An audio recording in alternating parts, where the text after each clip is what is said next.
Hi, I'm Alan Bresnick from Light Reading. We're here in Denver at our Cable Next Gen Technologies and Strategies Conference. I'm speaking to an old friend, David Strauss, who's principal of Broadband Success Partners.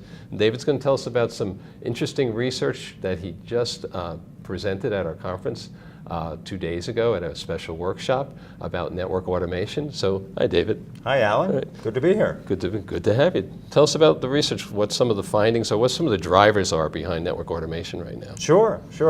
Let me start by sort of explaining the methodology. So Okay. we had been hired by Ciena to really explore the drivers, the gaps, the obstacles, and the timing around network automation. Right. So we spoke to over 20 executives in business services, in IT, and network engineering to really get a sense of where things are. So the drivers, the primary driver, there were two. And we cut the data a couple of ways, both in terms of size of MSO and functional area. And for the tier 1 MSOs, the primary driver really was improved efficiencies and reducing OpEx. That shouldn't come as a great surprise. And fundamentally, that is a key pressure point in reducing OpEx, and network automation can help get you there. Right. The smaller MSOs, interestingly enough, rated customer experience, improved customer experience as a key driver. Not that the tier 1s thought that insignificant, but they didn't rate it quite as highly as they did improved efficiency. Oh, that is interesting. Okay. What about the timing? I mean, we've heard about network automation a lot. Right. Is it a near future thing, or is this still something that's 5-10 years out? No, it actually was a bit of a surprise that many have automation initiatives underway.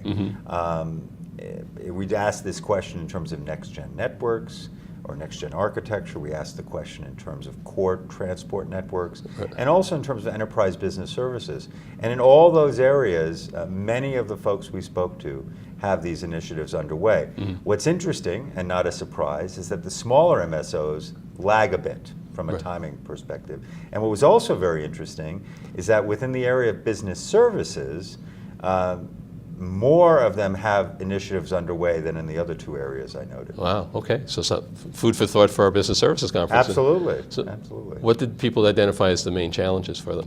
Well, the challenges were in terms of, really the fundamental challenges, the main ones, were around the budget, getting the budget, the funding necessary, and the fact that decision makers were not yet convinced of the value.